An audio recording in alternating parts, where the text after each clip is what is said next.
Germany. 103 years since the unsolved mysterious crime. In March 1922, a German farmer's family was brutally murdered inside the barn of their home, in an incident considered one of the most famous mysteries in Germany's history, as it remains unsolved to this day. Despite more than a century passing since the crime, German authorities have been unable to identify the killer, making the case the most perplexing mystery in Germany. Decades passed before what seemed to be a lead emerged that could potentially uncover the truth. But this belief quickly dissipated. This refers to a phone call in 1999 received by security authorities from an elderly woman, which led to nothing. In 2007, a group of students attempted to uncover the killer using technology, but they kept the name confidential.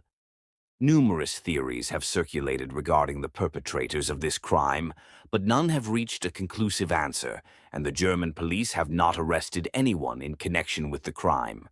Andreas Gruber, 63, his wife Cecilia, 72, their daughter Victoria, 35, her child Cecilia, and 2-year-old Joseph were killed on their farm near Munich, along with the housekeeper.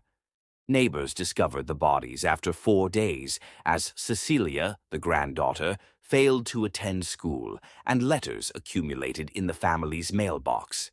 When the police began their investigation, the case took a serious turn when evidence indicated that the killer had hidden in the attic of the home before committing the crime.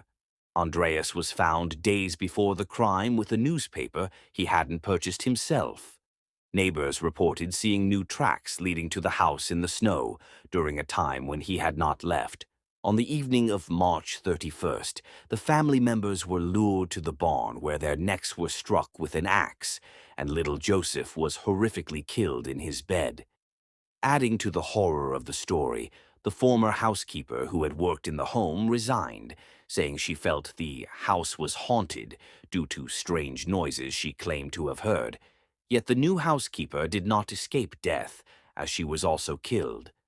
Authorities believe that some of the victims were lured into the barn, where they were killed one after the other with the axe.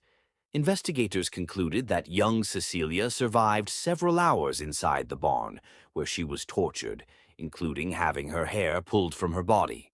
The investigators stated that the killer decapitated all the victims, and after the crime was discovered, their heads were sent to a clairvoyant in Munich, who failed to reach any substantial conclusions.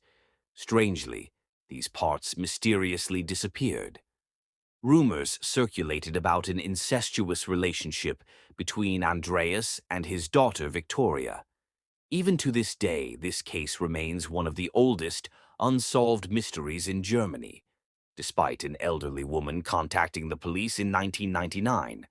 The investigation was hampered when neighbors entered the home, where it is believed vital evidence was lost.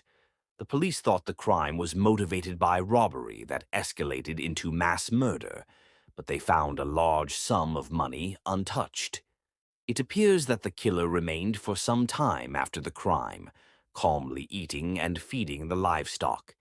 Chilling theories began to spread, with suspicions that Victoria's husband, Karl, who was killed in France during World War I, could be the killer. Proponents of this theory base their claims on the fact that his body was not found in the battles of 1914.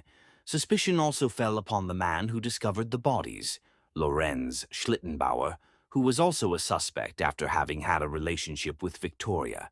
He had planned to marry Victoria until her father intervened, ending the relationship. Among the other suspects were 2 brothers, one of whom was a farmer, and a rapist suspected of committing similar crimes in the United States before returning to Germany. No one has been charged in connection with the crime.